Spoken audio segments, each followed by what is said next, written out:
بسم الله.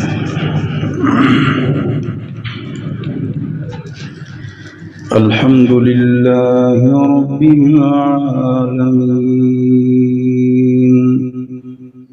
والصلاة والسلام على سيد الأنبياء والمرسلين.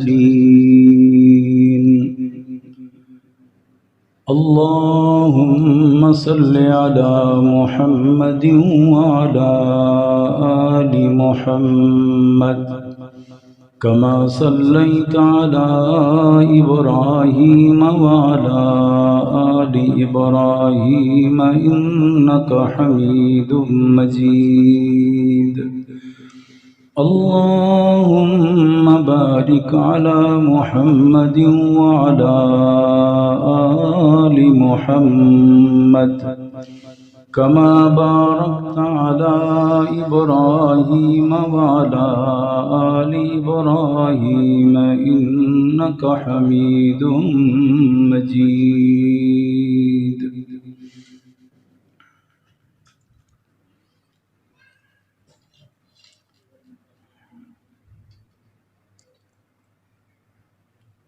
معزز حاضرین، پنکھے چلا دیں.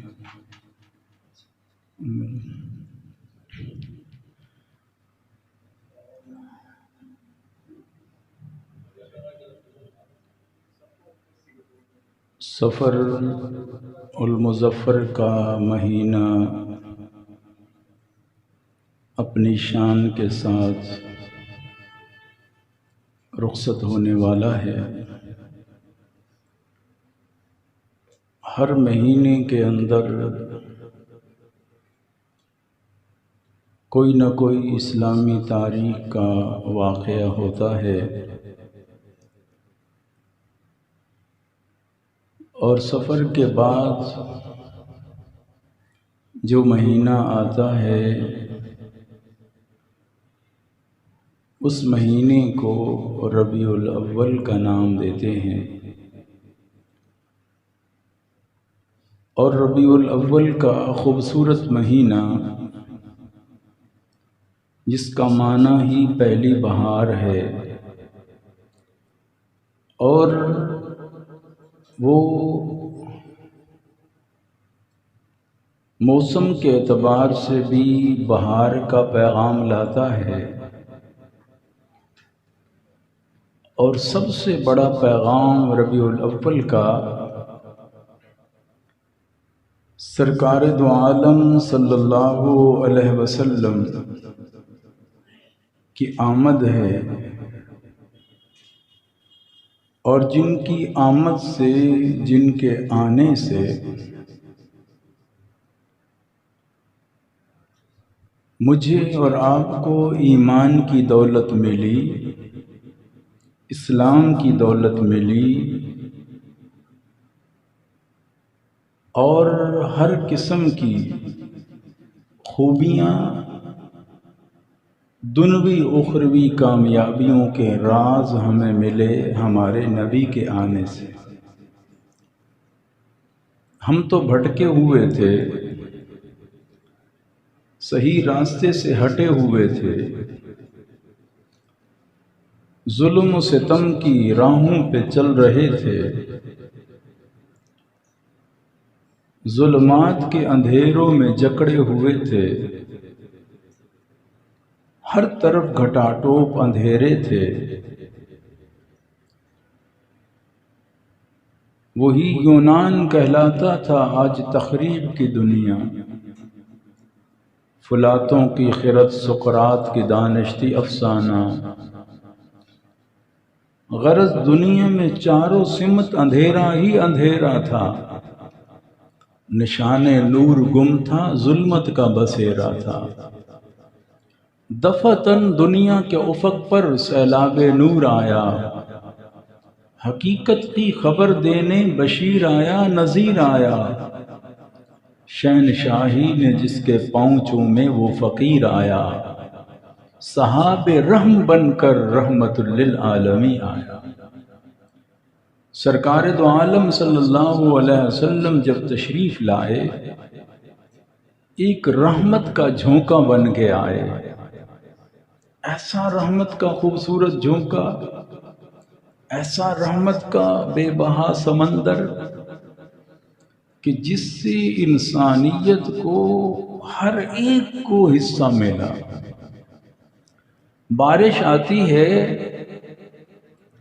کچھ علاقے کے لیے، خاص جگہ کو سیراب کرتی ہے، پھر دوسری جگہ، پھر تیسری جگہ۔ بارش نہ آئے تو قحط کی صورت بن جاتی ہے، گرمی کی شدت میں اضافہ ہو جاتا ہے، وباؤں کی آمد شروع ہو جاتی ہے، جسم میں بے چینی سی پھیل جاتی ہے، اور یہ ساری چیزیں ہوتی ہیں کیونکہ جس طرح انسان کی زندگی روح کے ساتھ ہے، اسی طرح زمین کی زندگی بارش کے ساتھ ہے۔ فَأَحْيَا بِهِ الْأَرْضَ بَعْدَ مَوْتِهَا، اللہ فرماتے ہیں ہم نے مردہ زمین کو بارش سے زندہ کیا۔ تو بارش زمین کی روح ہے، جتنے بھی پانی ٹویل کے لگا لو، باقی لگا لو، بارش کا متبادل نہیں ہو سکتا۔ اللہ نے ایسا نظام بنایا، بارش دنیا میں کہیں نہ کہیں ہر وقت ہوتی رہتی ہے، آج یہاں کل وہاں، ایک لمحے یہاں ایک لمحے وہاں، کوئی لمحہ ایسا نہیں ہے روئے زمین پر کہ بارش برس نہیں رہی۔ صرف یہ ہے کہ اس جگہ پر اس جگہ پر، کہیں پہاڑوں میں، کہیں جنگلوں میں، کہیں سمندروں میں، کہیں وادیوں میں، کہیں بستیوں میں، کہیں شہروں میں، کہیں ملکوں میں، بارش کا نظام رکتا نہیں ہے، بدلتی ہے جگہ۔ اس لیے پیارے نبی صلی اللہ علیہ وسلم نے کیا فرمایا تھا دعا میں؟ اللہم ہوا علینا ولا علینا۔ اب نے یہ نہیں بارش کو روک دے، آپ نے فرمایا یا اللہ اس کو وہاں لے جا جہاں ضرورت ہے۔ بارش برستی رہتی ہے، اسی طرح پوری کائنات میں، روئے زمین میں کوئی جگہ ایسی نہیں ہے جہاں اللہ اور اس کے رسول کے نام کا ڈنکا نہ بج رہا ہو۔ کوئی جگہ ایسا نہیں، کسی نہ کسی صورت میں، آذان کی صورت میں، کلمے کی صورت میں، تلاوت کی صورت میں، کسی نہ کسی صورت میں اللہ کا نام اور اس کے نبی کا نام جاری ہے۔ آذان تو پوری دنیا میں ہوتی ہے، اور اس آذان میں ہمارے نبی کا تذکرہ ہوتا ہی رہتا ہے۔ وَذَمَّ الْإِلَٰهُ اسْمَ النَّبِيِّ مَعَ اسْمِهِ إِذْ قَالَ فِي الْخَمْسِ الْمُؤَذِّنُ أَشْهَدُ وَشَقَّ لَهُ مِنْ اسْمِهِ لِيُجِلَّهُ فَذُو الْعَرْشِ مَحْمُودٌ وَهَذَا مُحَمَّدٌ۔ حضرت حسان فرماتے ہیں وَذَمَّ الْإِلَٰهُ اسْمَ النَّبِيِّ مَعَ اسْمِهِ، اس الہ نے یعنی اللہ نے اپنے نام کے ساتھ نبی کے نام کو ضمہ جوڑ دیا ہے، ملا دیا ہے، اور اپنے نام کے ساتھ اس کو جاری کر دیا ہے۔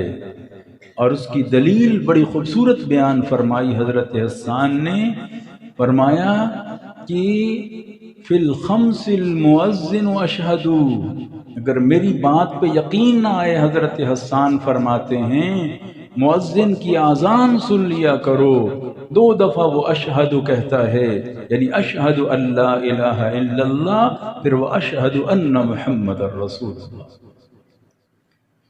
اذان پوری دنیا میں ہوتی ہے، اور پوری دنیا میں ہر وقت ہو رہی ہے وقت کی تبدیلی کے اعتبار سے، تو اس کا مطلب ہے ہر وقت پوری دنیا میں ہمارے نبی کا تذکرہ کبھی رکتا ہی نہیں۔ تو آپ ذرا تصور کریں، اس نبی کی آمد ہوتی ہے ربیع الاول کے مبارک مہینے میں، اور آپ کی آمد کا تذکرہ تو انشاءاللہ آئندہ جمعہ ہوگا، لیکن اس سے پہلے تمہید اللہ نے بڑا خوبصورت منظر بیان کیا سورہ احزاب میں۔ سورہ احزاب میں سورہ احزاب کی آیت نمبر 45 میں اللہ تعالیٰ نے آپ صلی اللہ علیہ وسلم کی اتنا خوبصورت 5 لفظوں میں تعارف کروایا اپنے نبی کا. 5 صفات آپ صلی اللہ علیہ وسلم کی ایک ہی آیت میں بیان فرمائی، اور ان 5 صفات میں اللہ نے ہمارے نبی کی پوری زندگی کا نقشہ بیان کیا.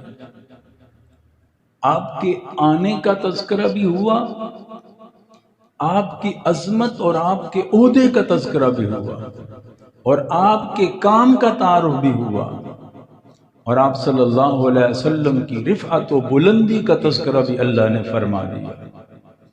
اور اس انداز میں اللہ نے خوبی بیان فرمائی. اور ہمارا دعویٰ ہے کہ دنیا اس وقت تک باقی ہے جب تک اللہ کے ساتھ ہمارے نبی کا نام باقی ہے. کیوں؟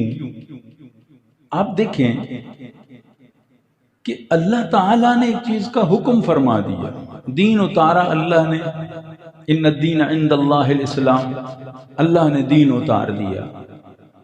اب اس دین کو پابند کر دیا اللہ نے اپنے نبی کے طریقے کے ساتھ کہ وہی دین مجھے معتبر ہوگا، قبول ہوگا، وہی تمہارا اسلام، تمہارا طریقہ جو میرے نبی کے طریقے سے مشابہ ہے، ورنہ میں اللہ اپنی عبادت بھی قبول نہیں کرتا. ذرا تصور کریں کتنی بڑی بات. اللہ کہتا ہے کہ میں اپنی عبادت بھی قبول نہیں کرتا اگر وہ عبادت میرے نبی کے طریقے سے ہٹ کے ہو. میرے نبی کے طریقے سے میری عبادت ہٹ گئی، میں اللہ اس عبادت کو بھی رد کر دیتا ہوں. کتنی اللہ تعالیٰ نے شان دی اپنے نبی کو. اور پھر تعلیمات نبوی جب تک باقی رہیں گی اللہ اس نظام کو قائم رکھے گا اس کے مطابق.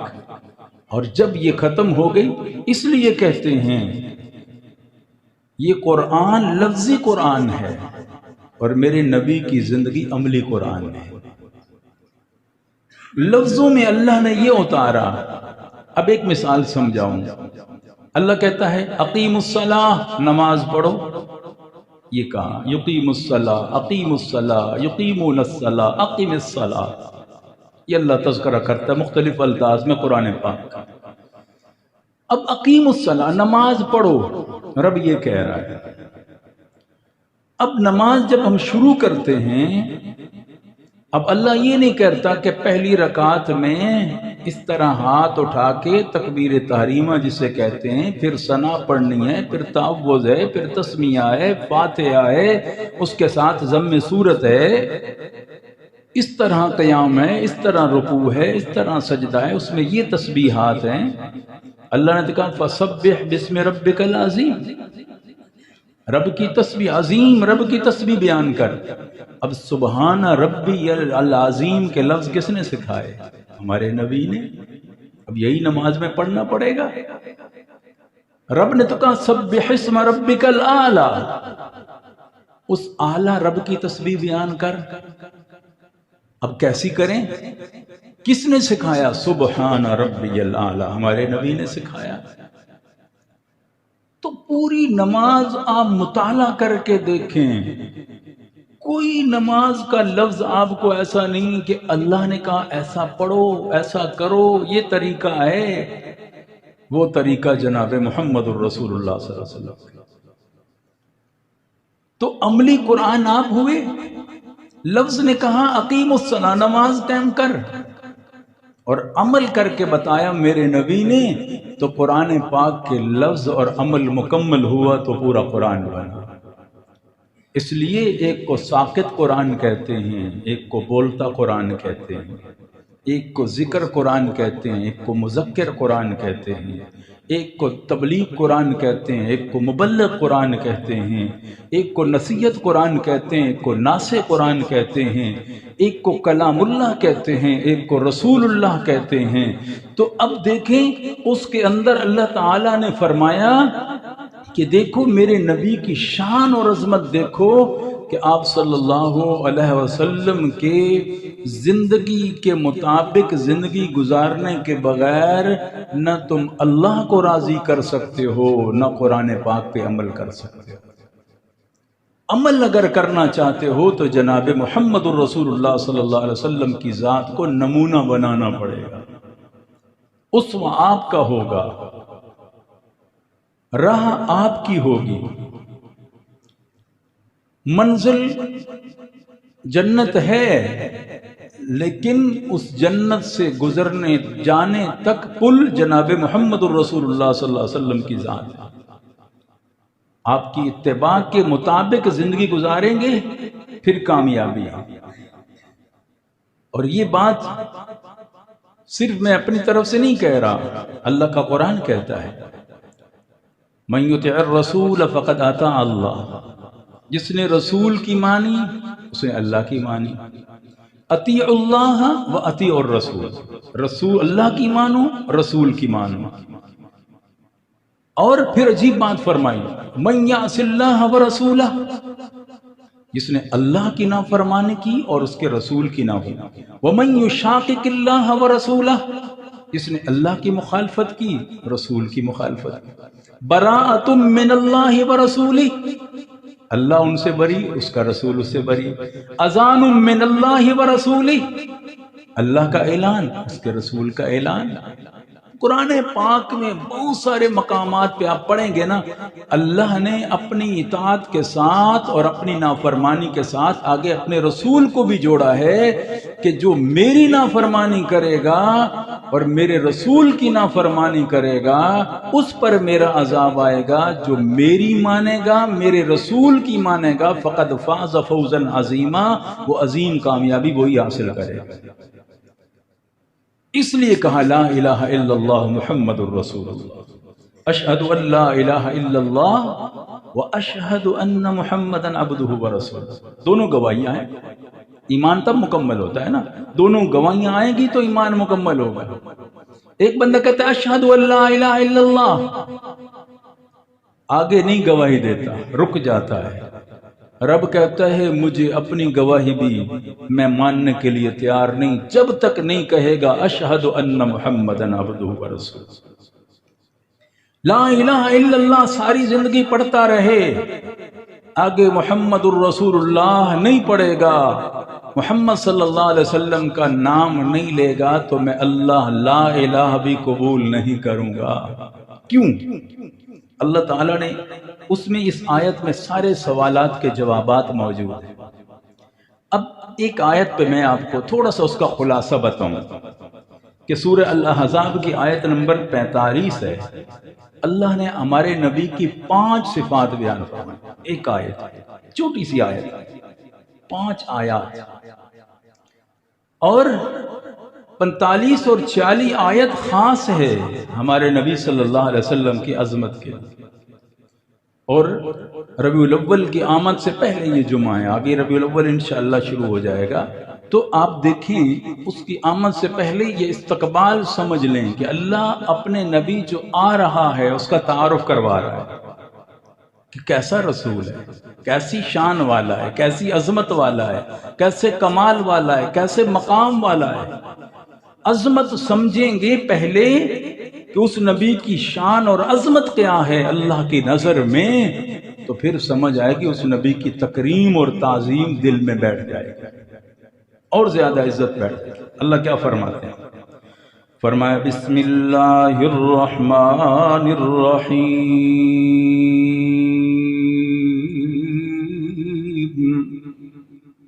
یا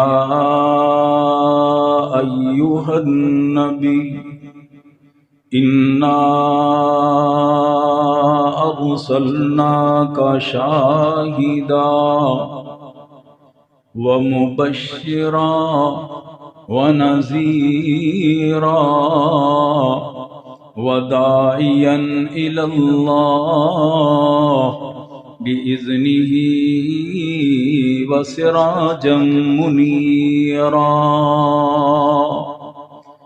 اللہ کا انداز کتنا خوبصورت ہے، قرآن پاک کو ذرا لطف لے کے سنیے۔ ذرا ذوق بنا کے محبت کے جذبے کے ساتھ سنیے، پھر ایمان تازہ ہوتا ہے۔ اللہ فرماتے ہیں یا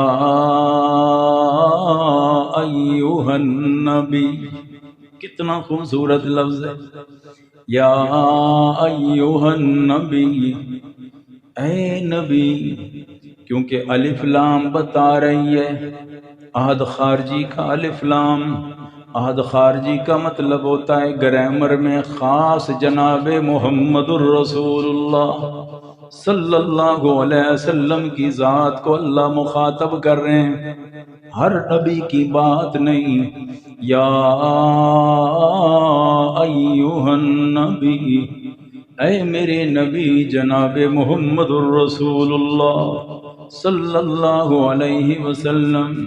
یا اللہ، ہمارے نبی کا نام تو آپ نے محمد رکھوایا، یا اللہ اپنے نبی کا نام تو آپ نے آمد سے پہلے احمد رکھوایا، تو آپ نام لے کے بتا دیں دنیا والوں کو، مکمل تعارف ہو جائے۔ اللہ فرماتے ہیں میں بڑا ہوں، کائنات کا خالق اور مالک ہوں، میں اپنے نبی کو نام سے بھی بلا سکتا ہوں، لیکن میں دنیا والوں کو بتانا چاہتا ہوں کہ میری نظر میں میرے نبی کا احترام کیا ہے، میری نظر میں میرے نبی کا مقام کیا ہے۔ جیسے بیٹا اپنے باپ کو نام سے نہیں بلائے گا، ابو جی پکارے گا، پاپا جی کہے گا، اپنے خوبصورت الفاظ میں کہے گا۔ اللہ فرماتے ہیں میں بھی دنیا والوں کو یہ بتانا چاہتا ہوں کہ میرا نبی کتنی شان والا ہے، سب سے بڑا عہدہ جو ہے میرے نبی کا، اسی عہدے سے میں پکاروں گا یا ایھا النبی۔ آپ ذرا تصور کریں، اللہ فرماتے ہیں یا اللہ میں نے قرآن پاک میں پڑھا آپ نے آدم کو بھی نام سے پکارا، آپ نے نوح کو بھی نام سے پکارا، آپ نے حضرت زکریا، حضرت یحییٰ، حضرت ابراہیم کو بھی نام سے پکارا۔ اللہ کا قرآن کہتا ہے یا آدم اسکن انت وزوجک الجنہ، یہاں آدم کا نام آ گیا، اے آدم آپ اور آپ کی گھر والی جنت میں رہیں۔ یا اللہ آپ نے حضرت نوح علیہ السلام کو بھی نام سے پکارا، یا نوح اہبط بسلام منا وبرکات علیک، جب کشتی پہ اترنے لگے آپ نے کہا یا نوح، اے نوح اہبط اتریے سلامتی کے ساتھ ہماری طرف سے اور برکتوں کے ساتھ۔ آپ نے حضرت نوح کا بھی نام لیا۔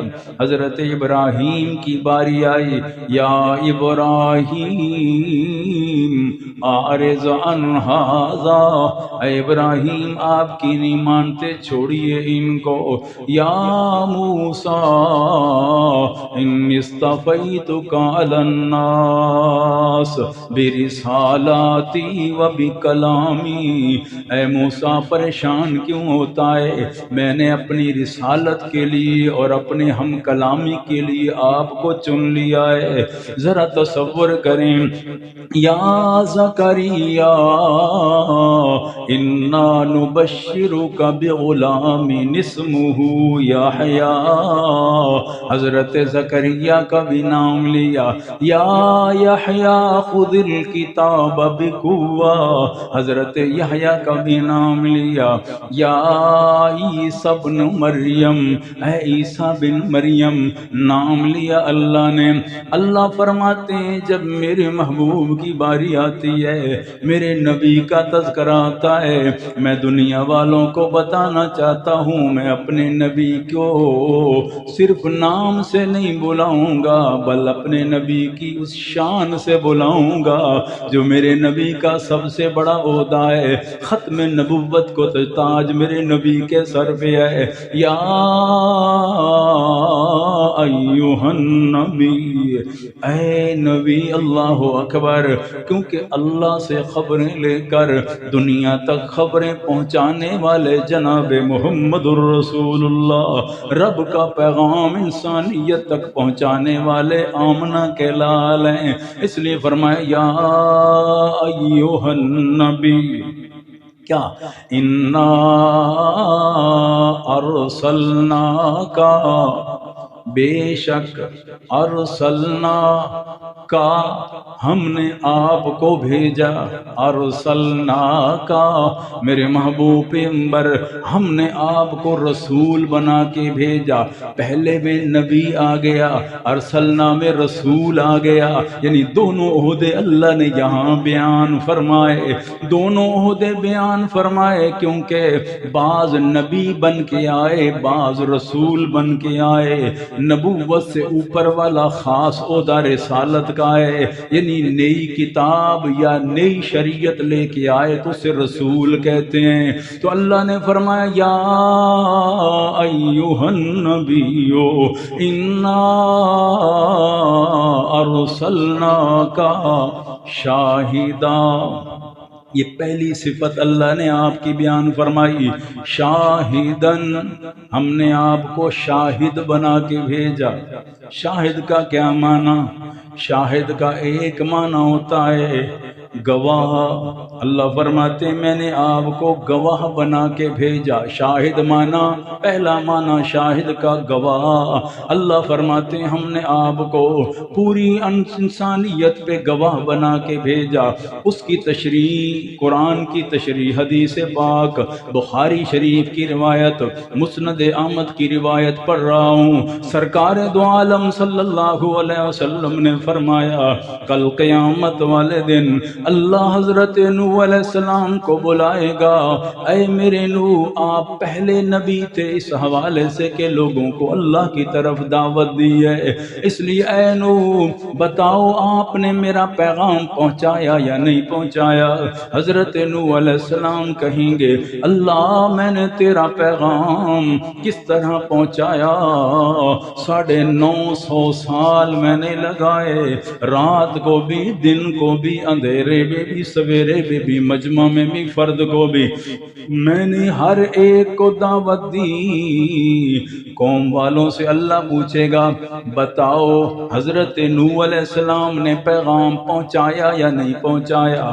قوم والے انکار کر دیں گے ہمارے پاس تو کوئی پیغام نہیں، جس طرح دنیا میں جھوٹ بولتے انہوں نے سمجھا قیامت والے دن بھی جھوٹ چل جائے گا، ہماری جان چھوٹ جائے گی، انکار کر دیں گے۔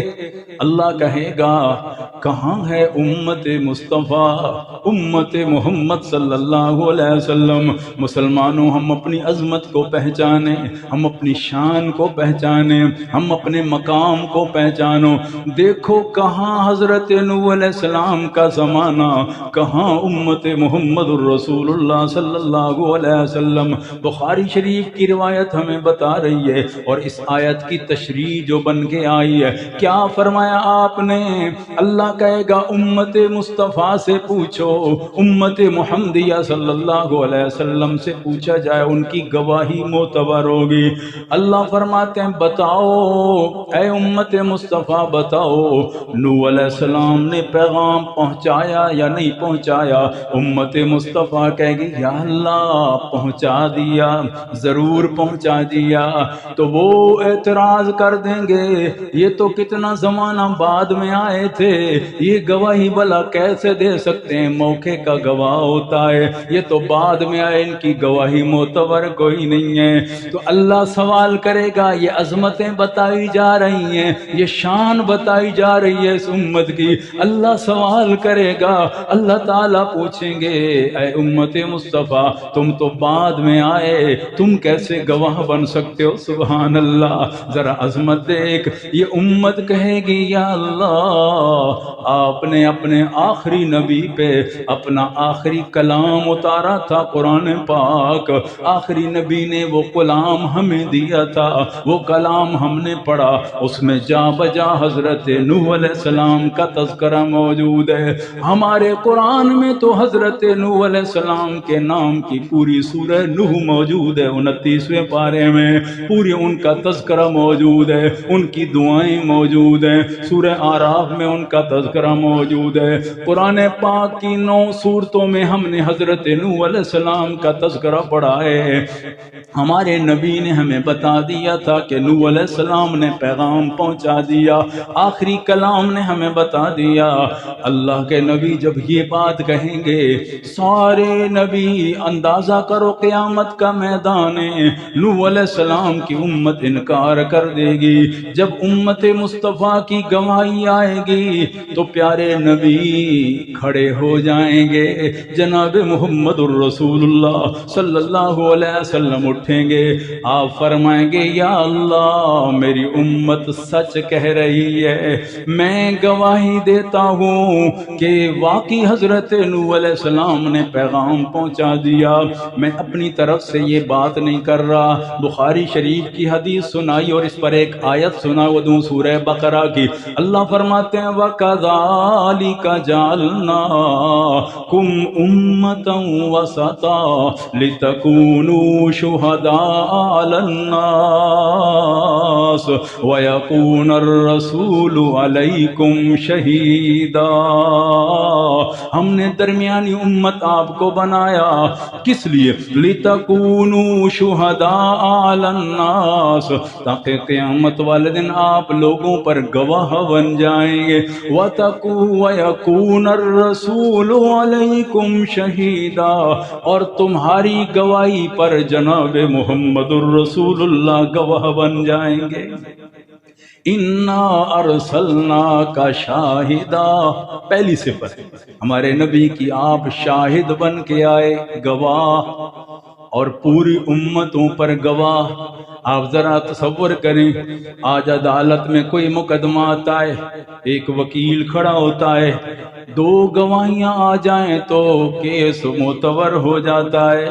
کہتے ہیں یار 2 گواہ آ گئے، اب اس کا پتہ نہیں وہ سچے ہوں یا جھوٹے بھی ہو سکتے ہیں، سارے معاملات اس میں احتمالات ہو سکتے ہیں، لیکن ذرا تصور کرو مسلمان بھائیو، ایک گواہ کائنات میں اللہ نے ایسا ہی بنایا جو پوری انسانیت پہ گواہ بنیں گے، اور وہ گواہ ہوں گے جناب محمد الرسول اللہ صلی اللہ علیہ وسلم، جن کی گواہی میں کوئی شک و شبہ نہیں، جن کی زبان سے کبھی ایسا جملہ ہی نہیں نکلا، ایسا جملہ نکلنا جو ایسی گواہی دینے والے تھے اپنے تو اپنے، غیر بھی ان کی صداقت کی تصدیق کرتے تھے، غیر بھی ان کی صداقت کو مانا کرتے تھے۔ اس لیے اللہ فرماتے ہیں اِنَّا أَرْسَلْنَاكَ شَاهِدًا، پہلی صفت آپ گواہ، شاہد کا پہلا معنی۔ دوسرا معنی شاہد کا اللہ کی توحید پر گواہ، اللہ کی وحدانیت پر گواہ جناب محمد الرسول اللہ صلی اللہ علیہ وسلم۔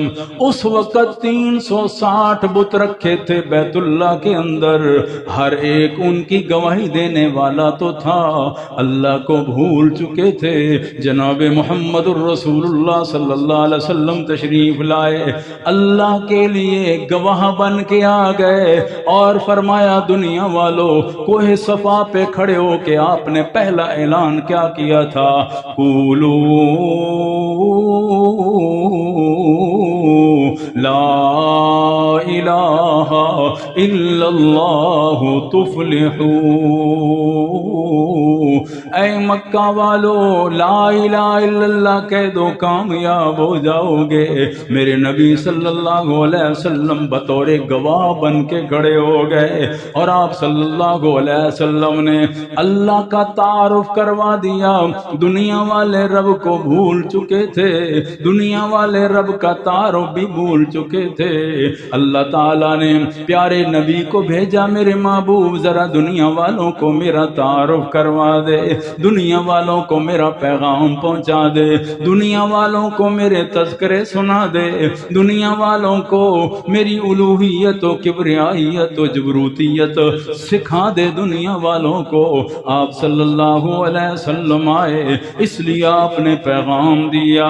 آپ آئے تو اللہ کا تعارف کروایا، اور اللہ کا تعارف کروا کے دنیا والوں کو بتایا کہ اللہ کی ذات ایسی ذات ہے، اللہ کی بات ایسی بات ہے۔ تو دوسرا معنی شاہد کا، اللہ نے گواہ بنایا آپ کو اپنی وحدانیت و الوہیت کر۔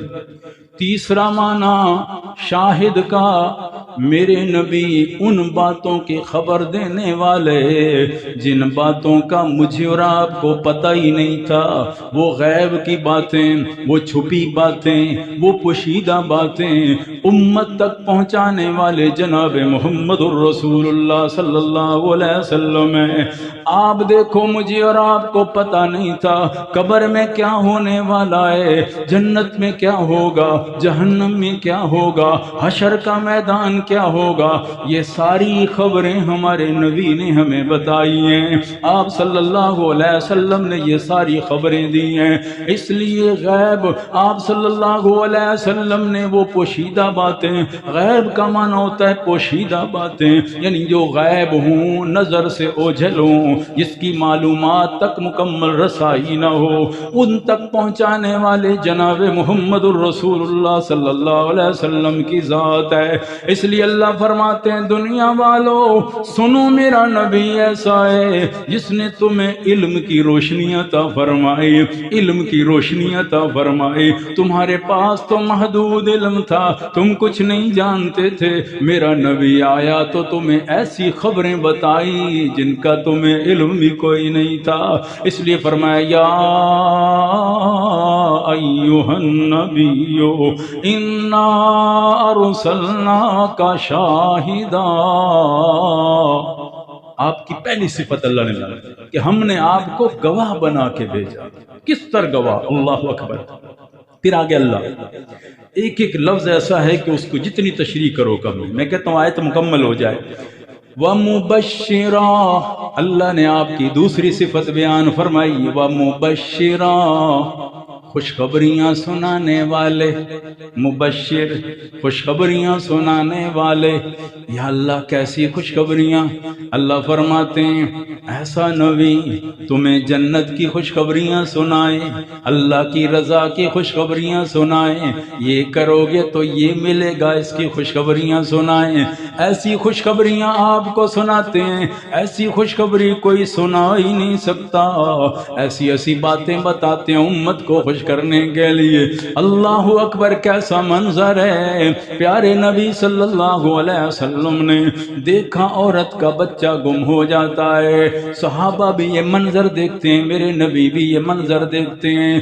کچھ دیر کے بعد بچہ ملتا ہے، صحابہ نے اس عورت کی تڑپ بھی دیکھی کہ بچہ گم ہو گیا ہے، اس ماں کی تڑپ کو بھی دیکھا کہ بچہ گم ہو گیا ہے۔ میرے نبی نے یہ خاص منظر ان کو بتایا جنگ کے موقع پر جب بچہ مل جاتا ہے اس عورت کو، ذرا تصور کرنا، میرے نبی نے صحابہ کو دکھایا، دیکھو وہ ماں اپنے بچے کو کیسے بوسے دیتی ہے، اس بچے کو کیسے چومتی ہے، اس بچے سے کیسے پیار کرتی ہے۔ جب صحابہ نے یہ دیکھا، اس ماں کی تڑپ کو دیکھا، اس ماں کی ممتا کو دیکھا، اس ماں کی محبت کو دیکھا، صحابہ بھی تڑپ گئے۔ اگلا جملہ سنو میرے نبی نے جو وہاں خوشخبری سنائی، آپ صلی اللہ علیہ وسلم نے کیا فرمایا؟ کیا یہ ماں چاہے گی کہ اپنے بیٹے کو آگ میں ڈال دے؟ صحابہ کہتے ہیں یا رسول اللہ تھوڑی دیر کے لیے بچہ نظروں سے اوجھل ہوا، ماں سے برداشت نہ ہوا، ملا تو سینے سے لگا رہی ہے، بوسے دے رہی ہے، کیسے چاہے گی کہ یہ اس بچے کو آگ میں ڈالے؟ تو میرے نبی نے فرمایا اللہ ارحم منا، میرا اللہ تو اس ماں سے کئی حصے زیادہ پیار کرتا ہے اپنے بندے کو، وہ کب چاہے گا کہ اپنے بندوں کو آگ میں ڈال دے؟ اس لیے میرا اللہ، تو صحابہ خوش ہو گئے کہ اللہ کی رحمت کتنی زیادہ ہے۔ وَمُبَشِّرًا، خوشخبریاں سنانے والے، میرے نبی کسی چھوٹے عمل سے خوش ہوتے ہیں تو خوشخبریاں سنا دیتے ہیں۔ میرے نبی کے مجمع میں 10 بیٹھے ہیں جنہیں عشرہ مبشرہ کہتے ہیں۔ کہتے ہیں ابو بکر انت فی الجنہ، عمر انت فی الجنہ، عثمان انت فی الجنہ، علی انت فی الجنہ، طلحہ انت فی الجنہ، زبیر انت فی الجنہ، سعد انت فی الجنہ، سعید انت فی الجنہ، عبیدہ بن جراح انت فی الجنہ، اللہ اکبر، عبد الرحمن بن عوف انت۔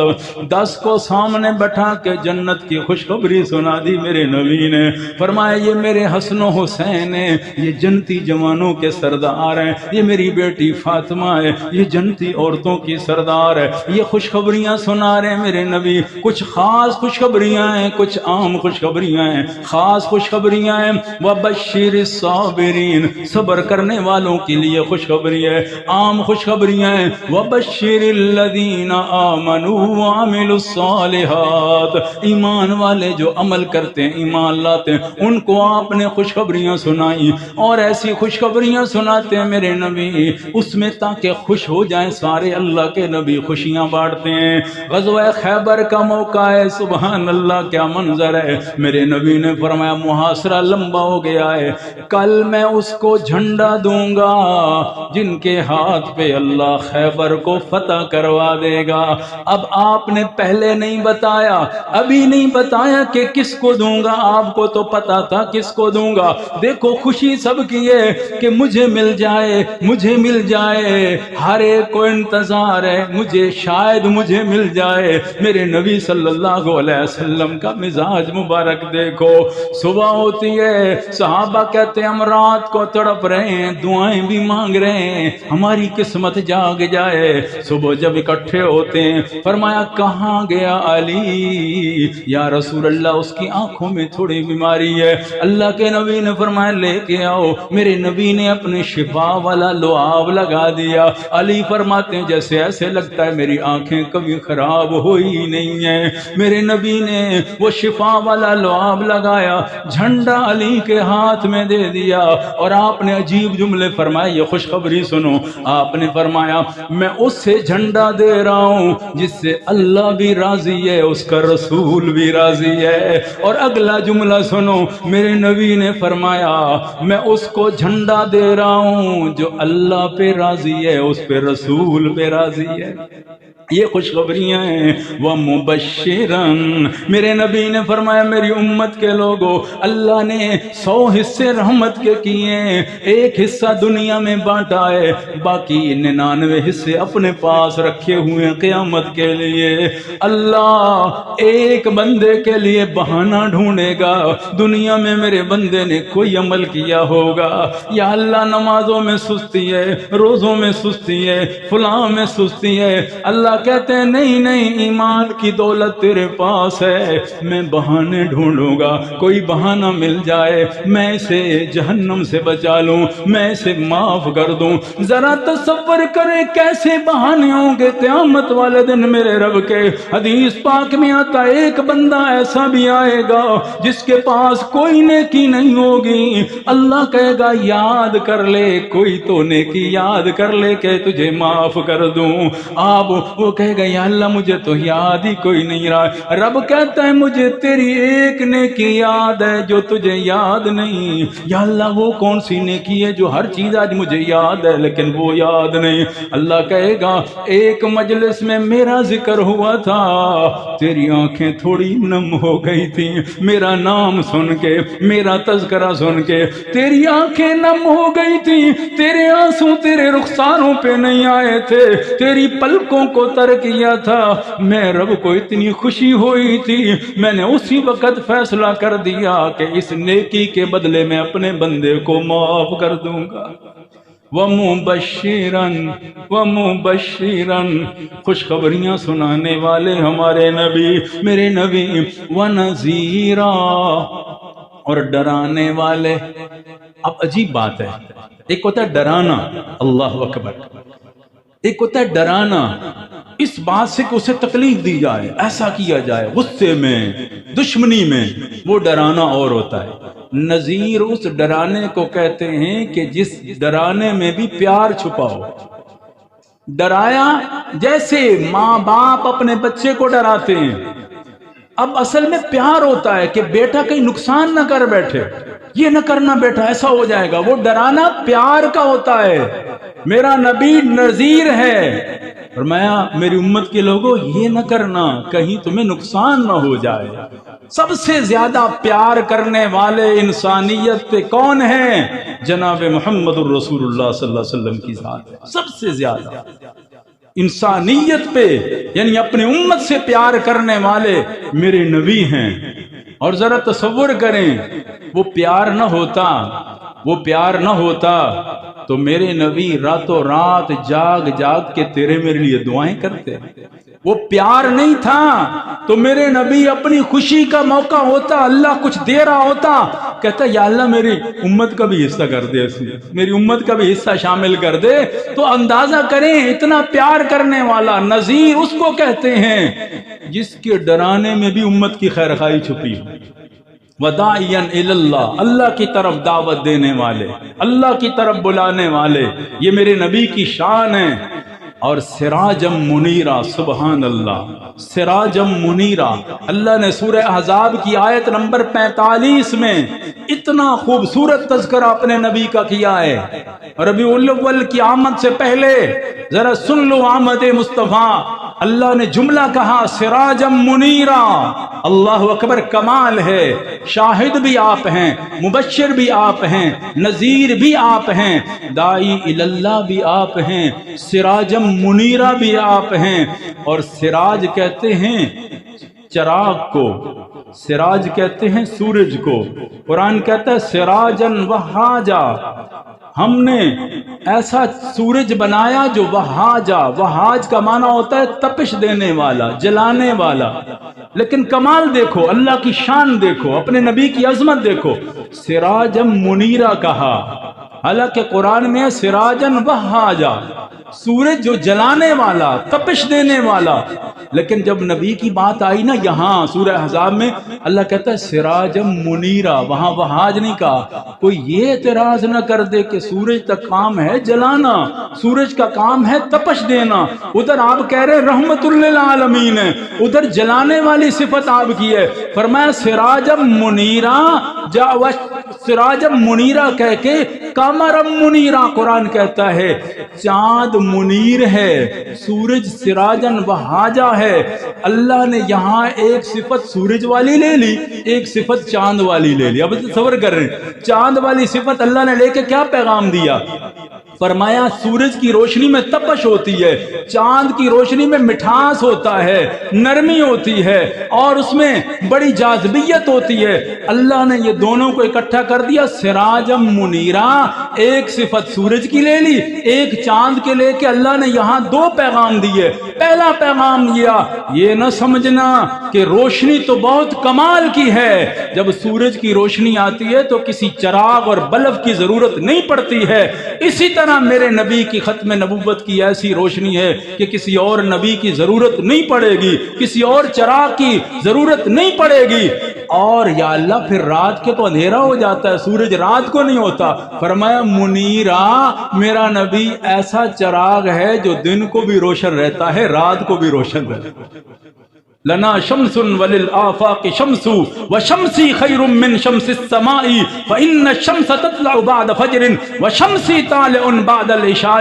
اس لیے حضرت عائشہ فرماتی ہیں ایک آسمان کا سورج ہے، ایک میرا سورج ہے، اور آسمان کے سورج سے میرا سورج بہتر ہے، کیونکہ آسمان کا سورج دن کو چمکتا ہے، رات کو اندھیرے میں چلا جاتا ہے، اور میرا سورج محمد صلی اللہ علیہ وسلم ایسا ہے عشاء کی نماز کے بعد بھی اگر میں کپڑا سی رہی ہوتی ہوں، میری سوئی گم ہو جاتی ہے، میرے حجرہ میں داخل ہوتے ہیں، مسکراتے ہیں، ایسی روشنیاں نکلتی ہیں کہ میری گم شدہ سوئی بھی مجھے واپس مل جاتی ہے۔ سورج صرف ظاہر کو روشن کرتا ہے، میرا نبی سراجم منیرہ ہے جو ظاہر کو بھی روشن کرتا ہے، باطن کو بھی روشن کرتا ہے، دونوں کو روشن کرتا ہے۔ اور سورج کا وقت مقرر ہوتا ہے، اس وقت سے اس وقت تک آئے گا، اور میرے نبی صلی اللہ علیہ وسلم کے دن و ایام اللہ نے ایسا اتفاق فرمایا، جیسے مشہور ہے کہ 12 ربیع الاول آپ کی آمد کا دن ہے، سوموار کا دن ہے، اور آپ کے جانے کا دن بھی 12 ربیع الاول سوموار۔ اب اتفاق دیکھیں، وقت ہوتا تو میں بتاتا دنوں میں کیسا اللہ تعالیٰ نے ہمارے نبی کو ہر لمحہ ان کے لیے انتخاب کیا ہے، ہر گھڑی آپ کے لیے انتخاب کی ہے۔ اس لیے فرمایا سراجم منیرہ ہے، دنیا والو سورج کی روشنی بھی میرے نبی کے پاس ہے، کامل روشنی جیسے سورج کی ہوتی ہے، چاند کی روشنی تھوڑی مدھم ہوتی ہے، اس لیے یار روشنی پوری نہیں ہے۔ فرمایا منیرہ بھی ہے، نہ سورج آپ کے کمال کا مقابلہ کر سکتا ہے، نہ چاند آپ کے کمال کا، کیونکہ قیامت کے دن ہوگا سورج کو بھی فنا ہے۔ اذا الشمس كورت واذا النجوم انكدرت اذا اقتربت الساعة وانشق القمر،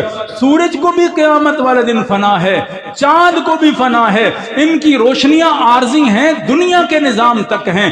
میرا نبی ایسا سورج ہے، سراجم منیرہ ہے، جن کی روشنی کو کبھی فنا نہیں ہے، وقت گزرتا جائے گا میرے نبی کی روشنیاں بڑھتی جائیں گی۔ دنیا میں تو ایسی روشنیاں ہیں، قبر مبارک میں جائیں گے جہاں آرام کریں گے تو وہ جنت سے اعلیٰ ٹکڑا بن جائے گا، روضۃ من ریاض الجنہ۔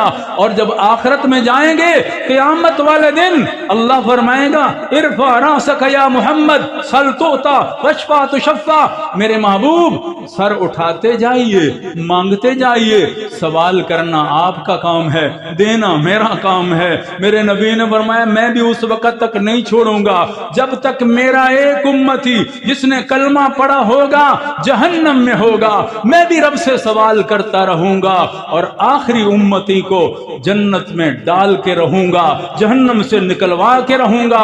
اس وقت میں اپنے رب سے کہوں گا یا اللہ اب میں راضی ہو گیا۔